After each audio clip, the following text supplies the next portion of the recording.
வசுதேவசுதன் தேவம் வம்சிகானூரவர்த்தனம் தேவிக்கு பரமானந்தம் கிருஷ்ணம் வந்தே ஜெகத்குரம். 18வது அத்தியாயம் மோட்ச சந்நியாச யோகம். 78 ஸ்லோகம். 5 டாபிக்கு. பகவத்கீதா சாரத்தில் கடைசி அத்தியாயமான 18ஆம் அத்தியாயத்தில் கண்ணன் நிர்லட்சியம் விஷயங்களை இனி அனுபவிப்போம். இந்த அந்திம அத்தியாயத்தில் சாஸ்திர சாரார்த்தம் வெளிப்படுகிறது என்று ஆள வந்தார் திருவிழம். இந்த அத்தியாயத்துக்கான சங்கிரக ஸ்லோகம் ஈஸ்வரே கர்த்திருத்தா புத்தி சத்தோபாதேயதா அந்திமே சர்வகர்ம பரிணாமச்சா சாஸ்திர சாரார்த்த உச்சதே. என்ன அப்படின்னா, எம்பெருமானே எல்லாவற்றையும் செய்கிறான் என்ற எண்ணம். சத்துவம் ஒன்றே கை கொள்ளப்பட வேண்டும். இரண்டாவது, தம் தம் நிலைக்கு சேரா தர்மானுஷ்டானம் பகவானை அடைவிக்கும். மூணாவது, கீதா சாஸ்திர அனைத்துக்கும் சாரமான அர்த்தம் பகவத் பக்தி. இவை கடைசி அத்தியாயத்தில் பேசப்பட்டுள்ளன. இந்த அத்தியாய முதலில் அர்ஜுனனுடைய பிரஷ்னம் பார்க்கப்படுகிறது. தியாகம், சந்நியாசம் இவற்றை பற்றி தனித்தனியாக சொல்லி எழுத வேண்டும். இவகத்திய உண்மையை அறிய விரும்புகிறேன் என்று வேண்டுகிறான். அவை ஒன்றா வெவ்வேறா என்று கேள்வி. இதற்கு பதில் அளிக்கும் கண்ணன் சில அபிப்பிராயங்களை முதலில் சொல்லி இறுதியில் தனது சித்தாந்தத்தை வெளியிடுகிறான்.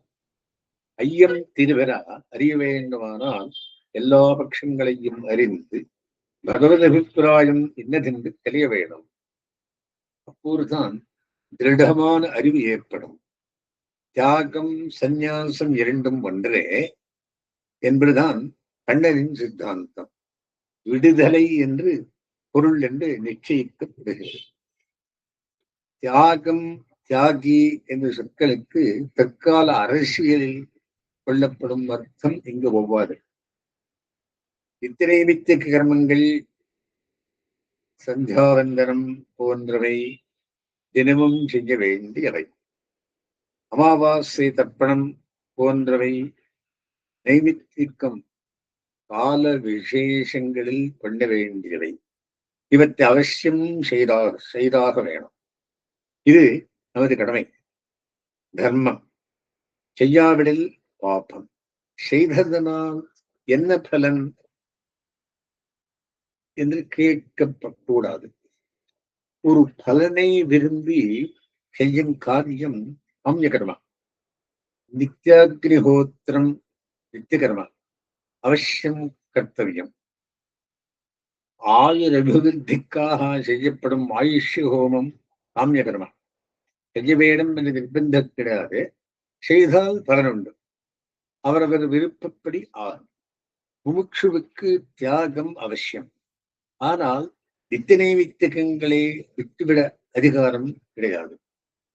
காமிய கர்மாவை விட்டுவிடலாம், விட்டுவிட அதிகாரம் கிடையாது. முமுட்சுவுக்கு மோட்சத்தை தவிர வேறு எந்த பலத்திலும் மாறு செய்யக்கூடாது. மற்ற பலன்கள் பந்த கேத்து. அவற்றை அனுபவிக்க மேலும் பிரிவுகள் வேண்டும். இது முதல் பட்சம். 2, முமுட்சு நித்தியம், நைமித்திகம், காமியம் எல்லா கர்மங்களையும் செய்ய வேண்டும். ஆனால் பலனில் துளியும் மாறு வைக்க கூடாது. அதாவது கர்ம தியாகம் கூடாது. சர்வ கர்ம பலத்தியாகம் அவசியம். பலத்தை எதிர்பாராமல் விடுகையே தியாகம், சந்நியாசம். நித்திய நைமித்திக கர்மாக்களை போலவே காமிய கர்மாக்களையும் பகவத் ஆராதன ரூபமாக அவன் முகமலர்த்திக்காக பலனை விரும்பாமல் செய்ய வேண்டும். இது இரண்டாவது பட்சம்.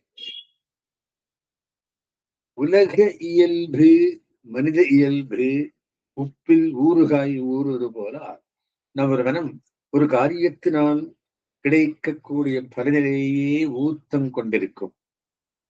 பலத்தியாகம் மிகவும் கஷ்டமானது. பகவத் அனுக்கிரகத்தினாலேயே வர வேண்டும். பலத்தில் ஆசையின்மை என தியாகம் முமுட்சுவுக்கு மிகவும் அவசியம். இந்த இரண்டு பட்சங்களும் 18 ஸ்லோகத்தில் சொல்லப்படுகின்றன. 3வது, ராகத்வேஷங்கள் என வெறுப்பு நம்மிடம் இயல்பாக உள்ளவை. ஆத்மா பரமாத்ம விஷயம் தவிர மற்றதில் விருப்பம் கூடாது. அதாவது மத்தைவைகளை கைவிட வேண்டும். மாற்பால் மனம் சுழிப்பா மங்கையர் தோல் கைவிட்டு என்று ஆழ்வார் திருவாக்கு. யாஜ்யம் தோஷவிரித்தேக்கே 18:3 என்பதற்கு ராகத்வேஷங்களை தோஷம் என விடுவது போல எல்லா கர்மங்களையும் தோஷமாக விட்டுவிட வேண்டும் என்றொரு பட்சம். தோஷவத் கர்மா என்று தோஷமுள்ள கர்மாக்கள் என்று பொருள் கூறுவார்களும் உள்ள. உதாரணமாக பிராணிஹிம்சை கூடாது என்பது பொதுவானது. பிராணிஹிம்சை பண்ண வேண்டியுள்ள யாகங்களை விட வேண்டும் என்று இந்த பட்சம். ஆனால் ஜீவஹிம்சை தவிர்க்க முடியாதது. கண்ணு வைக்கும் போது அந்த காத்தில் சில சூக்ஷ்மமான பிராணிகள் வெடிகின்றன என்று அறிவாளிகள் சொல்லுகின்றனர். இது தவிர்க்க முடியாதென்றோ? யாகத்தில் பசுஹிம்சை வேத விதித்தமாகியாலே தோஷம் என்று வைதீக பட்சம். எந்த கர்மாவையும் ஸ்வரூபத்தா கைவகையே விட்டுவிட வேண்டும் என்பது நமது சம்பிரதாயம் என்று. கர்மம் கைங்கரியத்திலே போகும் என்றே நமது ஆச்சாரியர்கள் எழுதியுள்ளார். கர்மஸ்வரூபத்தையே விட வேண்டும் என்பது சாங்கியபட்சம். எந்த கர்மாவையும் விடக்கூடாது 4வது பட்சம். எந்த கர்மாவையும் விடக்கூடாது என்பொரு பட்சம். 3வது 4வது பட்சங்கள் 18:3 சொல்லப்படுகின்றன. மேலே தன்னுடைய மதத்தை கர்த்தவியம் ஏதானிமே நிச்சித்தம் மத உத்தமம் என்று 4, 5, 6 ஸ்லோகங்களில் வெளியிடுகிறான். முன்பு சொன்ன 4 பட்சங்களில் 1வதும் 3வதும் கண்ணனுக்கு சம்பந்தமில்லாதவை. 2வதும் 4வதும் அபிமதம். இதை நான் முன்னமேயே நன்கு விசாரித்து சொல்லியுள்ளேன். சம்பிரகீர்த்திதா என்கிறான் பகவான். தியாகமும் சந்நியாசமும் ஒன்றே, வெவ்வேறல்ல. கர்மானுஷ்டானம் மிகவும் அவசியம், கட்டாயம் செய்யப்பட வேண்டும். யஜ்ஞதான தபஸ்கர்மா நத்யாஜ்யம். தியாகம் 3 விதம். கர்மத்தியாகம், கர்த்திருத்த தியாகம், பலத்தியாகம். கர்மாவை விடவே கூடாது. மயி சர்வாணி கர்மாணி சந்நியஸ்ய அத்தியாத்ம சேதசா நிராசீ நிர்மமோ பூத்வா யுத்யஸ்வ விகதச்வரா என்று முன்னமே சொல்லியுள்ளான் என்ன. கர்மத்தியாகமாவது அதை விட்டு விடுவதெல்லாம். இதனால் வரக்கூடிய ஸ்வர்காதி பலன்களில் எனக்கு அன்வயமில்லை என்று எண்ணுவது பலத்தியாகம். நான் நேரே இவத்தை செய்யவில்லை, பகவான் செய்விக்கச் செய்தேன் என்பது கர்த்திருத்த தியாகமாகும். சங்கம் தியக்த்வா பலானிச்சா ஏதானி கர்த்தவியம் 18:6 என்று வலியுறுத்துகிறார். கர்மாவில் மமதா புத்தி கூடாது, பலனில் ஆசை கூடாது. யஜ்ஞானதபஸ்கள் தூய்மை தருபவை. பகவத் ஆராதனமாக பரார்த்தமாக அவசியம் செய்யப்பட வேண்டும். தியாகம் சாத்வீக தியாகமாக இருக்க வேண்டும். மமதா, கர்த்திருத்வ, பல தியாகங்கள் சாத்வீகம், அறியாமை, சோம்பல் இவைகளால் விடுவது ராஜச தாமச தியாகங்களாகும். இவை கூடாது. ஆகா, பகவானின் நிச்சித்தமான பட்சம் கர்மானுஷ்டானம் அவசியம். தன்னை கர்த்தாவாக நினைக்க கூடாது. கர்மாவை என்னது எனக்கு பலன் தரும் என்று எண்ணக்கூடாது. பகவத் கைங்கரியமாகவே அனன்ய பிரயோஜனமாக செய்ய வேண்டும். எஸ்து கர்மபலத்தியாகி சத்தியாகி அபிதீயத்தே 18-11 என்பது குறித்தற்பால் தியாகி என்ற வனத்துக்கு லட்சணம் இது. மறியல் சிரவாசம் இதில் பங்கு கொண்டு அரசிடம் செலுகைகளுக்காக பூசிடுபவன் நிச்சயமான தியாகி ஆக மாட்டான். இஷ்டம் அனிஷ்டம் இவையிரண்டும் கலந்தது என்று கர்மத்திற்கு 3 விதமான பலன்கள் உண்டு. பலத்தியாகிக்கு இவை எதுவும் ஒட்ட மாட்டான். இதுவரை தியாக சந்நியாசங்கள் பற்றி உபபாதனம் விளக்கம். இனி சங்கிரக ஸ்லோகத்தில் முதல் விஷயம் ஈஸ்வரே கர்த்திருத்தா புத்தி என்று விளக்கப்படுகிறது. ஒரு காரியம் நடக்க பல காரணங்கள் உண்டு. பகவான் அந்த ஈஸ்வரன் முக்கிய காரணம். நாம் ஒரு நிமித்தமாக இருக்கிறோம். நமது சரீரமும் கர்மாவுக்கு தேவைப்படுகிறது. காயிக்கம் வாச்சிக்கம் மானசிக்கம், உடலால் பேச்சால் மனதால் இவையான காரியம் தர்மமாய் நியாயமானது அல்லது அகர்மமாய் அந்நியாயமாய் இருந்தாலும் 5 ஹேத்துக்கள் உண்டு. உடல் கர்மாவிற்கு இருப்பிடமாகும். ஆத்மாவே கர்த்தா. 5 மனதும் உதவுகின்றன. பரமாத்மாவே முக்கிய காரணம். காரியம் செய்ய ஞான சக்திகள் வேண்டும். இவை இந்திரியங்களின் மூலம் வெளியாகின்றன.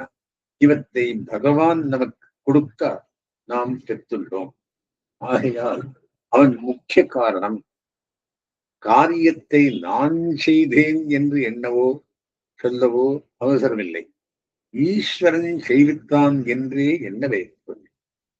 இது முதல் பாகம். 2வது சப்ஜெக்ட் தத்துவம் உபாதேயம். ஞானம் ஞேயம் ஞாதா. அறிவு அறியப்படுவது அறிபவன் என்றும், கரணம் கர்மா கர்த்தா செய்தல் செயல் செய்பவன் என்றும் 3 விஷயங்கள் உள்ளன. இவைகளை சாத்விக ராஜச தாமசங்களின் விளைவாக இலக்கணப்படுத்தி போகிறான் கண்ணன். தாமசங்களின் விளைவாக இலக்கணப்படுத்தி பேசுகிறான் கண்ணன். ராஜச தாமசங்களின் விளைவாக இலக்கணப்படுத்துகிறான் கண்ணன். ஆத்மா சரீரத்துக்கு தாரகன். சரீரத்தை சுமக்கிறான். சரீரத்தை சுத்தமாக வைத்துக் கொள்ள வேண்டும். கண்ட ஆகாரத்தையும் விதிக்க கூடாது. கேவலம் வாய் நாக்கு திருப்தி அடைவதற்காக போஜனம் பண்ணக்கூடாது. வியாதி காலத்தில் பத்தியமான உணவு உணவது போல ஆத்மாவுக்கு எப்போதும் பத்தியமான சாத்வீகமான உணவை உள்கொள்ள வேண்டும். லோகத்தில் பரமசாத்விகமான பொருள் திருத்துறை. பரமசாத்விகமான தெய்வமான நாராயணன் பரமசாத்விகமா இதனால் பூஜிப்பதை விரும்பி ஏற்கிறான். எம்பெருமானுக்கு கண்டல பண்ணத்தக்க எப்பொருளையும் திருத்துறாய் சேர்த்து கண்டருள பண்ண வேண்டும். ஆராதன சேஷமான பொருளையே நாம் புஜிக்க வேண்டும். இது சத்தத்தை வளர்ப்பது. எல்லா ஆத்மாக்களும் மாறுபாடத்தவை, ஒரே தன்மை உடையவை, ஞானாகாரம். இதை காண்பது சாத்விக ஞானம். தனக்குரிய வர்ணம் ஆஷ்டமம் இவற்றுக்கு தக்கபடி வேதத்தில் சொல்லப்பட்ட செயல்களை கர்த்திருத்வ மமதா பலத்தியாக புத்தியுடன் செய்வது சாத்விக கர்மா. அலனில் கண்வையாமல் தன்னை கர்த்தாவாக நினையாமல் வேதோக்தமான கர்மாக்களை வெற்றி தோல்விகளில் மனவிகாரம் அடையாமல் இது தர்மம் என்ற உறுதியுடன் செய்பவன் சாத்வீக கர்த்தா. இவ்வுலகத்திலும் சொர்க்கம் முதலான மேல் உலகங்களிலும் பலனளிக்கும் சாதனம் என பிரவருத்தி நாம் முயன்று செய்வது முமுட்சுவுக்கு நிவர்த்தியே. தியாகம் மனப்பான்மையே தேவைப்படுகிறது. நமது சரீரத்தில் பகவத் விஷயத்தில் யாதானம் பற்றி நீங்கும் பிரதமான நிவர்த்தியாகவே காணப்படுகிறது. பலனை உத்தேசித்து பிரவருத்தி கூடாது என்று அறிய வேண்டும். சாஸ்திரானுகதமான தர்மானுஷ்டானத்தை பயமின்றி செய்ய வேண்டும். சாஸ்திரத்தை மீறி நிற்பதில் பயம் வேண்டும். எது பந்தஹேது பிரவருத்தி, எது மோக்ஷஹேது நிவர்த்தி என்று அறிய வேண்டும். இத்தகைய அறிவு புத்தி ஜட்ஜ்மெண்ட் சாத்வீகம். சத்வாத் சஞ்சாயதே ஞானம். சாத்வீக நிலையில் உண்டாகும் அறிவே அறிவு. இந்த அறிவே உபாதேயம். மூணாவது விஷயம், குணங்கள் மூவகை. சத்வம் ரஜஸ் தமஸ். ரஜஸ் தமசுடன் கலந்த சத்துவம் விஷ்ணசத்துவம். இப்படி கலப்படமான சத்துவமோ ரஜஸ்தமசுக்களோ உபாதேயம் என்று. சுத்த சத்துவமே விரும்பத்தக்கது. இதை வளரச் செய்ய வேண்டும். இவைகளை பற்றி தெளிவாக அறிந்து சுத்த சத்துவம் தவிர மற்றதை முடியச் செய்ய வேண்டும். இந்த குணங்களின் காரியங்களை கொண்டு அவற்றை அறிந்து ஆகார நியமம் முதலானவற்றால் சுத்த சத்துவத்தை வளரச் செய்ய வேண்டும். இதுவே சத்துவசிய உபாதேயதா என்பது.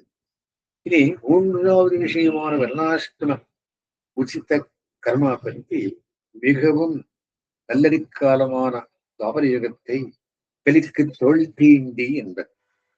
கலி முதலில் தாவர யுகத்தின் நிழல் உண்டு. இது நம்மாழ்வாரின் காலமாகும்.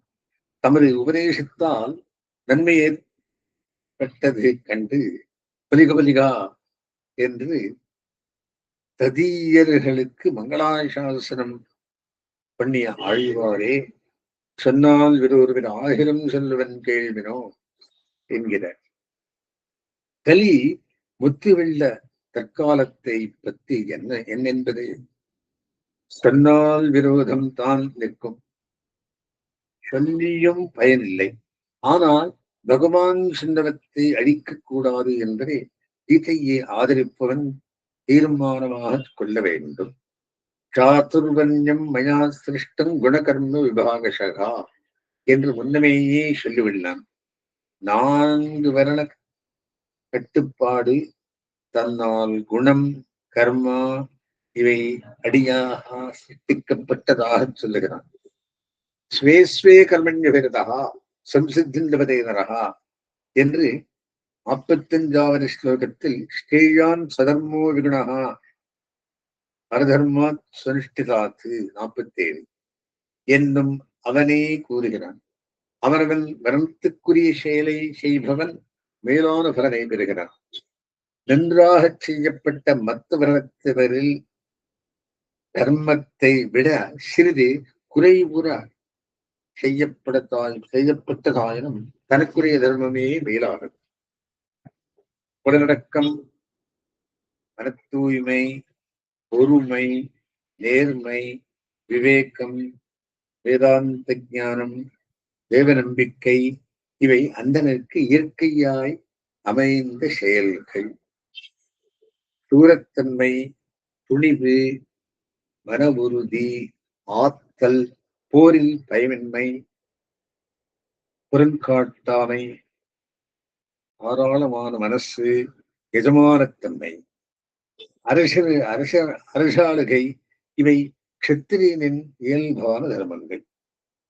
பயிரிடுதல், பசுக்களை ரட்சித்தல், வாணிபம் இவை வைசியனுக்கும், பணிவிடை செய்தல் சூத்திரனுக்கும் இயல்பானவை. தன் மரணத்திற்குரிய செயலை செய்பவன் நல் பேறு அடைகிறான். வர்ண தர்மத்திலிருந்து மாறாமல் அதை செய்ய வேண்டும். இது பகவதாக்ஞை. இதை நாம் புத்திபூர்வகமாக அழிக்கக்கூடாது. வர்ணமில்லை நல்ல தர்மமில்லை என்று சொல்வது கண்ணன் சொல்லுக்கு விரோதம். கீதையை ஆதரிப்பவர்கள் சொல்லக்கூடாது. வருணசாங்கரியம் என கலப்பு கூடாது என்று அவன் வற்புறுத்தி சொல்லிவிடலாம். அவன் ஏற்படுத்தியுள்ள மரியாதைகளை வரம்புகளை நாம் பரிபாலனம் பண்ணியே ஆக வேண்டும். மீறவே கூடாது. சாஸ்திர மரியாதைகளை அடிப்பவர்களின் சகவாசமே கூடாது. அது தோஷம் என்று விலக வேண்டும். தம் தம் இயல்பான வளத்துக்கு சேர தர்மத்தை செய்பவன் கெடுதலை அடைவதில்லை, நாசத்தை அடைவதில்லை. இனி 4வது விஷயம், சாஸ்திர சாரார்த்தம். கீதா பாஷ்யத்தில் எம்பெருமானார் ஸ்லோகத்துக்கு ஸ்லோகம் சங்கதியை தொடரை காட்டிக் கொண்டே வருகிறார். பகவானுடைய பேச்சில் விஷயங்கள் அடைவுடன் தொடர்ந்து வருவது ஆச்சரியமாக உள்ளது. பேசும் முறையையும் அவன் லட்சணப்படுத்தி வைத்துள்ளான். இதை நமது ஆச்சாரியர்கள் அடிக்கடி காட்ட நாம் காண்கிறோம். சிஷ்யஸ்தேகம் சாரிமான் துவாம் பிரபன்னம் என்று சிஷ்யனாய் உன்னை அடிபணிந்து கேட்கிறேன், எனக்கு எது நலன் பயக்குமோ அதை நிச்சயித்து சொல்லுவாய் என்று அர்ஜுனன் கேட்க, கண்ணன் நத்வேவாகம் நாதுநாசம் நத்தன்னேமே ஜனாதிபாக என்று ஆரம்பித்து தமேவ சரணங்கச்சா சரமபாவேன பாரதா வரை தொடர்ந்து பல விஷயங்களை விவாதித்தான். தான் சொன்ன விஷயங்களின் பெருமையை தானே சொல்லுகிறான். இதிதே ஞானமாக்கியாத்தும் குஹ்யாத் குஹ்யதரம் மயா. இது வெளிப்போக்கன் பேச்சல்ல, கடலோசி அல்ல, குஹ்யம் குஹ்யதரம், மிகச் சிறந்த ரகசியம். இதை நன்றாக விமர்சித்து நிர்ணயித்து யதேச்சசி ததா குரு, உன் விருப்பப்படி செயல்படு என்கிறான். கண்ணனுக்கு அபிமத்தம் அர்ஜுனன் தனது நிலைக்கு சேரி யுத்தம் செய்ய வேண்டும் என்பதை. உனக்கு திறத்தை சொல்லுகிறேன், நீ எனக்கு பிரியமானவன். சர்வகுஹ்யதமம் பூயகா சுணுமே பரமம் வச்சகா. மிக உயர்ந்த அர்த்தத்தை மீண்டும் சொல்லுகிறேன் கேள் என்று பக்தியை உபதேசிக்கிறான். முன்பு இதந்துதே நாதபஸ்காயா இருந்துதே குஹ்யத்தமம் பிரவக்ஷியாமி அனசூயதே என்றான். இங்கு அதே பாணியில் மீண்டும் இஷ்டோசி பிரியமானவன் என்று பேசுகிறான். மன்மனாபவ மத்பக்தா மத்யாஜி மாம் நமஸ்குரு என்பதை அப்படியே மீண்டும் சாரார்த்தமாக கண்ணன் உபதேசிக்கிறான். இது உனக்கு நன்மை தரும், இது சத்தியம், நீ எனக்கு பிரியமானவனாகியாலே உனக்கு உறுதிப்படுத்தி சொல்லுகிறேன் என்று சொல்லி சர்வதர்மான் பரித்திச்சா என்று பிரசித்தமான தர்மஸ்லோகத்தை உபதேசிக்கிறான். இந்த அர்த்தங்களை சொல்லுவதற்கு முன்பும் எல்லா ஜீவராசிகளின் உடலாகிய யந்திரத்தில் உயிர்களை பிரகிருதி எனப்படும் தன் மாயையினால் கட்டி ஆட்டி வைத்துக் கொண்டு அவைகளின் உள்ளத்தில் சர்வேஸ்வரன் இருக்கிறான். 1861. அந்த சர்வேஸ்வரனையே எல்லாப்படியாலும் சரணம் பற்றி அவனது அருளினால் நிறைத்த மனச்சாந்தியையும் நிலையான சாஸ்வதமான உயர்ந்த இடத்தை மோட்ச இன்பத்தை பெறுவாய் என்று சொல்லி மேலே சாஸ்திர சாரத்தை உபதேசம் பண்ணுகிறேன்.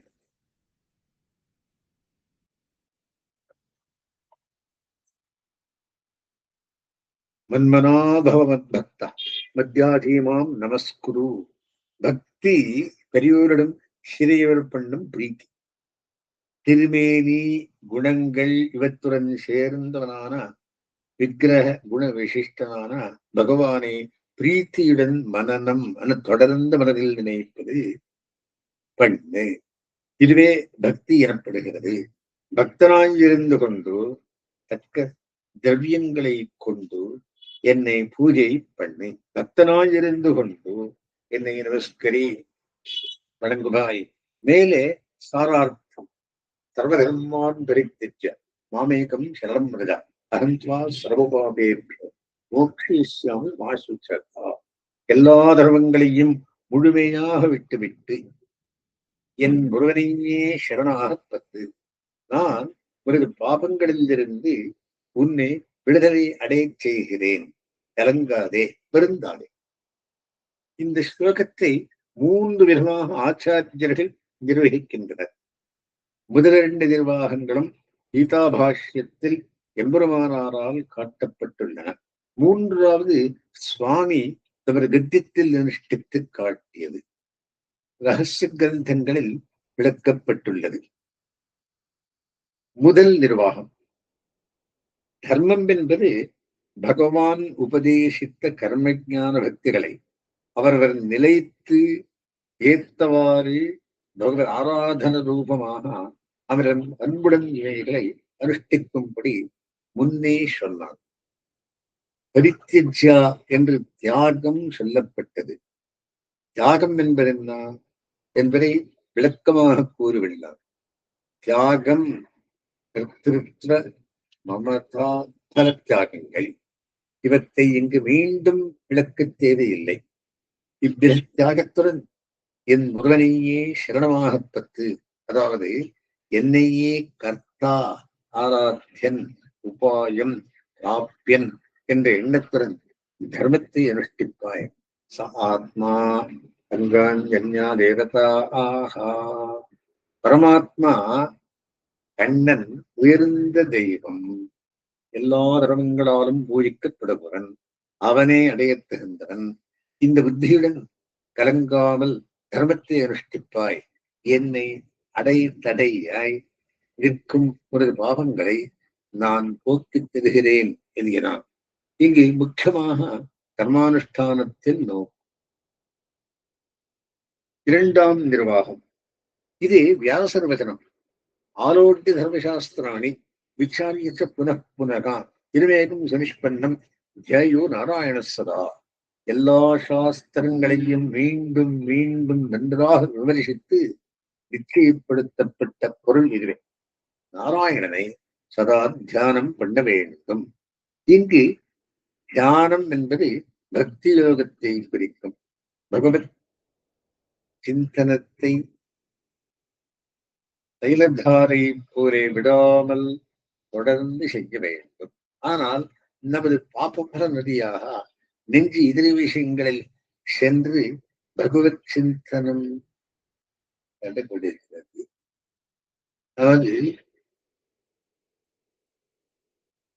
பாப சுமையோ பெரிது. இன்ன பாவங்கள் செய்துள்ளோம் என்று நமக்கே தெரியாது. இந்த பாவங்களை சாஸ்திர விகிதமான பிராயச்சித்த கர்மாக்களை செய்து போக்கிக் கொள்வது சாத்தியமன்று.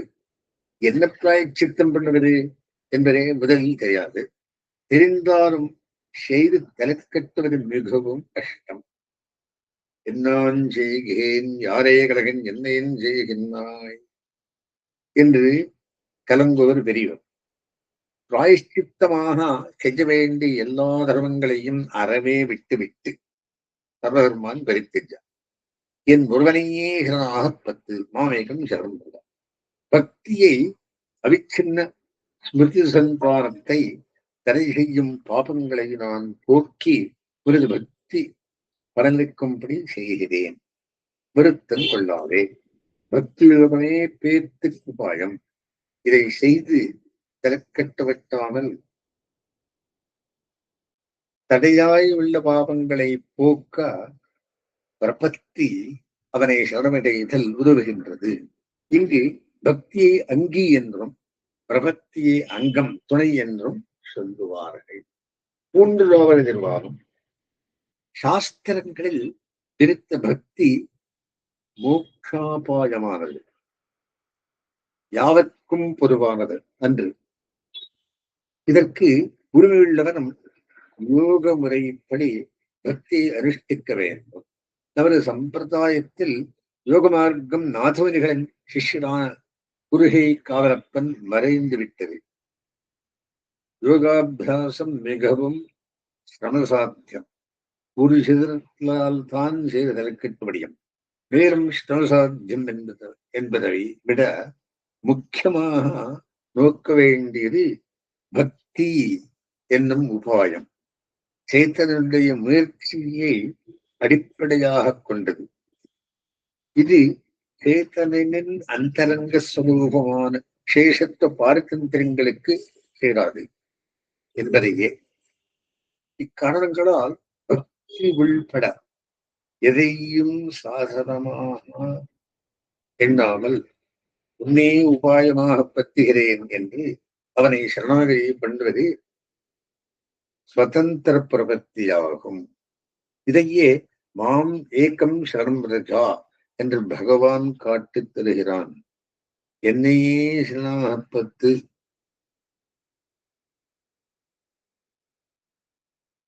என்பதால் அவனே நிரபேட்சோபாயம் என்பது காட்டப்படுகிறது. அவன் உபாயமாய் ரட்சகனாய் பலப்பிரதனாய் இருக்கும் போது வேறு எந்த துணையும் அவசியமில்லை. அவற்றை அவன் சகிப்பதும் இல்லை. நான் பத்துகிறேன் என்ற நிலையும் உபாயம் என்று அவனே சாட்சாத் உபாயம். இப்படி உள்ள நிலையில் மற்ற உபாயங்களில் உபாய புத்தி அறவே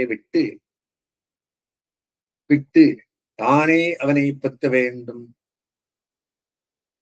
இதைத்தான் சர்வ தர்மான் பரித்யஜா என்று தியாகத்தை விதிக்கிறான். ஸ்நாத்வா புஞ்சீதா என்றொரு பொது விதி. குளித்துட்டே உணர்ந்த வேண்டும். குளிப்பது இங்கு கட்டளை, விதி. குளிக்காமல் உணவருந்த கூடாது. அதுபோல் இதர உபாயங்களை தர்மங்களை முழுமையாக விட்டுவிட்டே சர்வேஸ்வரனை உபாயமாக பற்ற வேண்டும். இது கண்டன் நமக்கிடும் கட்டளை.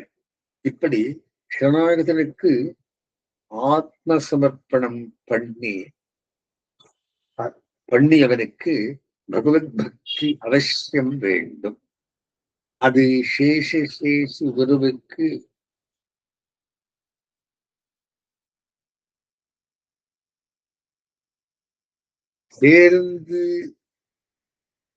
சேர்ந்தராயிருக்கும்.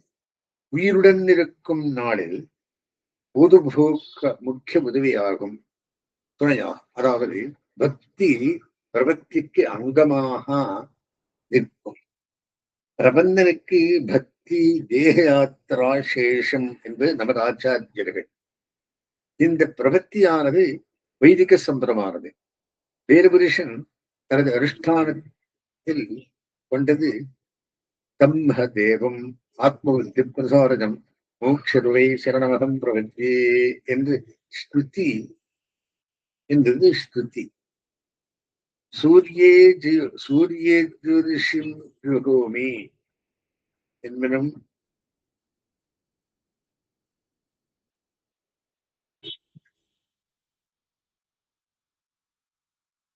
என்று சூரியே ஜோதிஷ் துஹோமி ஸ்வாஹா என்றும் சத்தியே ஜோதி துஹோமி ஸ்வாஹா என்றும் தினமும் சந்தானந்தனத்திலே ஆத்மசமர்ப்பணம் பண்ணுகிறோம். வராகாவதாரத்தில் அகம் ஸ்புராமி வத்பக்தம் நயாமி பரமாங்கதம் என்று பூமி பிராட்டிக்கு வார்த்தை சொல்லித் தந்தான். இங்கு பக்தம் என்றது பிரபந்தனையே என்று நமது ஆச்சாரியர்கள் நிர்வகி உள்ளார். இதே வார்த்தை தான் சர்வ பாபேபியோ மோக்ஷயிஷ்யாமி என்பதும் சர்வபூதேபியோ அப்பியகம் தராமி என்பதும் மோக்ஷ இஸ்யாமி மாசுஷா என்பதே வார்த்தை என்றும் மெய்மை பொருளார்த்தம் உள்ளுறும் ஆழ்வார்கள் கொண்டாடுவது இதையே. இதுவே சாஸ்திரத்தின்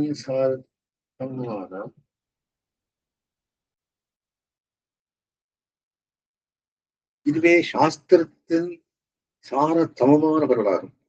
அவனை பெற அவனே உபாயமாக பெற்று அதற்கும் அவன் நிச்சயம் தானே நிரபேட்சோபாயமாக பேத்தை அளிக்கிறான். இதுவே எம்பெருமானார் கத்தியத்தில் அனுஷ்டித்து காட்டிய அர்த்தம். முமுட்சுப்படி முதலான ரகசிய கிரந்தங்களில் விசரமாக காட்டப்பட்ட அர்த்தம் இதுவே.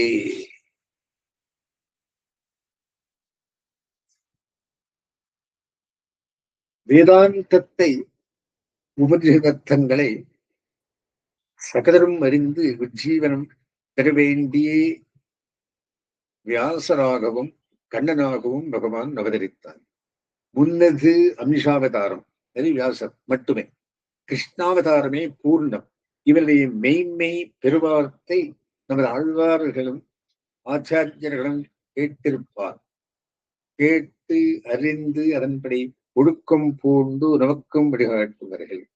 நமது ஆழ்வார்களும் ஆச்சாரியர்களும் கீதையே மூலப்பிரமாணமாக கொண்டனர். கிருஷ்ணாவதாரமே உலகத்தவரை தந்திரம் ஈடுபடுத்தி உய்விக்கா என்று எடுத்ததாகும். சௌந்தர்ய சௌசீல்ய ஆவிஷ்காரேன அக்ரூரமாலாகாராதீன் பரம் பாகவதான் கிருத்வா என் எம்பெருமானாரும் மிகவும் ஈடுபட்டு பேசும் அவதாரம். இங்கு திருவல்லிக்கேணியில் கோவில் கொண்டு ஸ்ரீ பார்த்தசாரதி சௌரபியத்தின் உருவம், சௌந்தரியத்தின் உருவம்.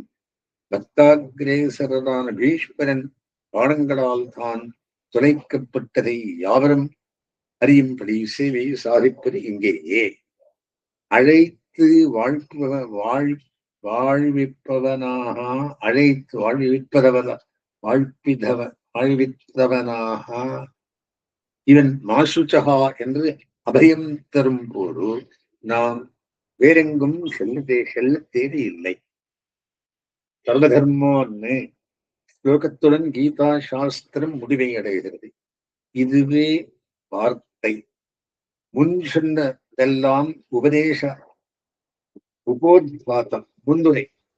இது கேட்ட அர்ஜுனன் ஸ்திதோஸ்மி கத சந்தேகா கிருஷ்ய வச்சனம் தவா, நான் நிலைத்து நிற்கிறேன், ஐயங்கள் விளங்கிவிட்டனா, தேவரீர் நியமனத்தை செய்து செயல்படுத்துகிறேன், அதாவது யுத்தத்தை செய்கிறேன் என்று கண்ணனுக்கு மாசுச்சகா சொல்லுகிறான்.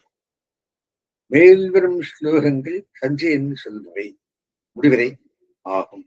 இதை மூன்றாம் சட்கத்தின் திரண்டவர்களான மேலிரண்டு கட்டுரைகள் காண்போம். அஸ்மன்மாம் விவேகவத்தியமாம் லக்ஷ்மி வல்லபரிகந்தாம் வந்தே குருபரம்பராம்.